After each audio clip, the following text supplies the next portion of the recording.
I was asking about how we aim for the best and how do we define the best such that we don't fall into a sort of subjectivism trap where the best is just whatever I feel like is the best for me or the best for the universe, but in my own particular viewpoint. Is there such a thing as an objective best that we're all searching for?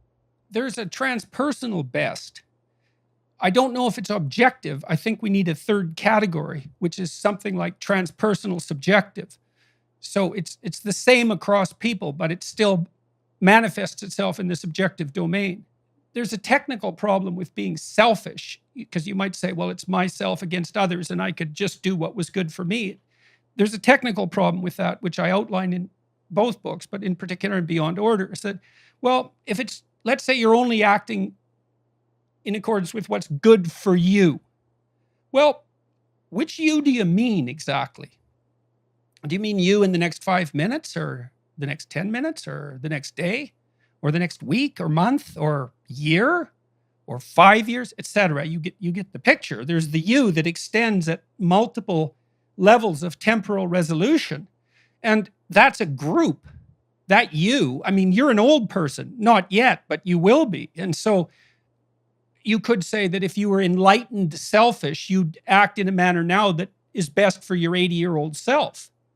And so if you take yourself seriously as an entity that exists collectively across time, then you're faced with the problem of the collective instantly, even if you're highly selfish.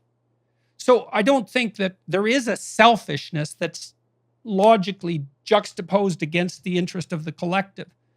And I do think that there are emergent ethics that are inevitable. I think you see them cross species even to some degree. There are playable and non-playable games. That's a good way of looking at it, because a game is an iterated series of interactions. And out of iterated series of interactions, ethics emerges. And it emerges with a structure. And we recognize this structure. One way we recognize it, I believe, and this is also assuming that your eyes are open and you're not lying to yourself to too great a degree, you'll be struck with admiration for certain people. That grips you. Well, why? Well, that's the manifestation of the instinct to imitate. That grips you with admiration. It's the same sense of meaning. And it's because that person is doing something that signals to you the place that you should advance to. And our cognitive architecture is predicated on imitation to a degree that's almost impossible to overstate. And that sense of awe, which is an elevation of the sense of meaning, is manifested when the admirable makes itself present. And that's not really cognitive. It's not something you think through. It's something that grabs you. Now, you can make it explicit. You can decompose it. You can take it apart. The idea of worship, when the idea of worship is taken seriously, it's the injunction to imitate. It's to find the highest thing you can possibly find to admire, and then to imitate that. And that grip that's the worship. That's the awe. And that's an instinct, and it's related to the fact that we live in social hierarchies and that we admire those who have progressed in the hierarchy in the direction of the goals that we are striving to attain. It's all built unbelievably deeply into our biology to a degree that hasn't been appreciated yet or taken sufficiently seriously. That religious instinct is real. It's real. It's more real than anything else. So, Jordan, one of the things that you talk about, and this is what so many people have, I think, honed in on, and I think a lot of people find it threatening, is the fact that one of your main messages in all of this is that the way that you're going to find meaning and the people who you're going to want to imitate are the people who take on the most responsibility.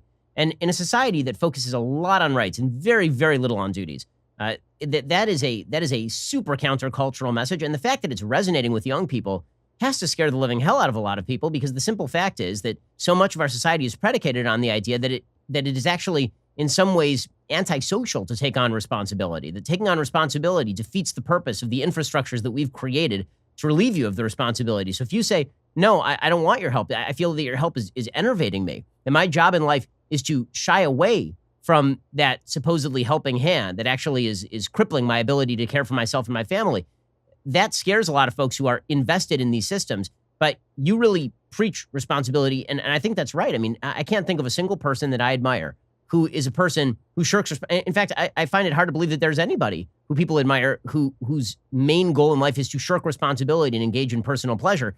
As much as people may talk about that, it's just not something people naturally admire. You can see that admiration sometimes.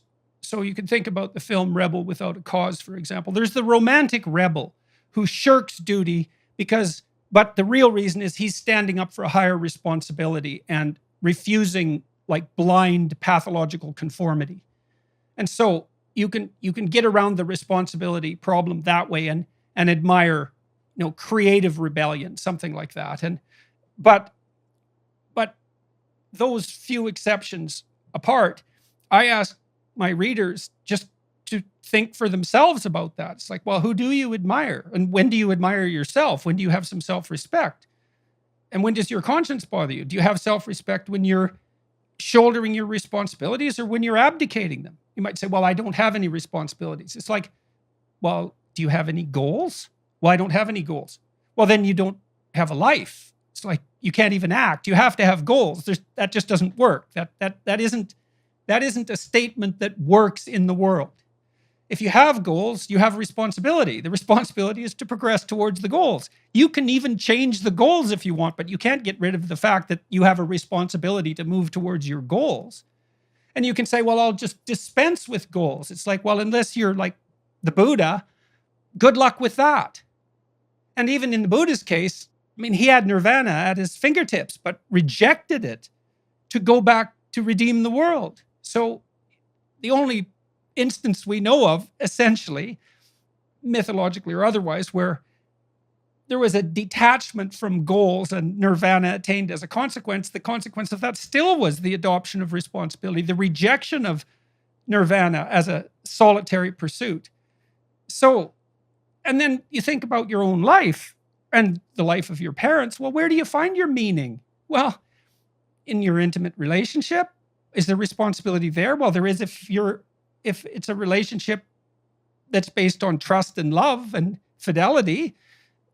Your children, your parents, people who depend on you, you're not going to have that. Well, that's a responsibility. And wouldn't it be something if that's where the meaning was?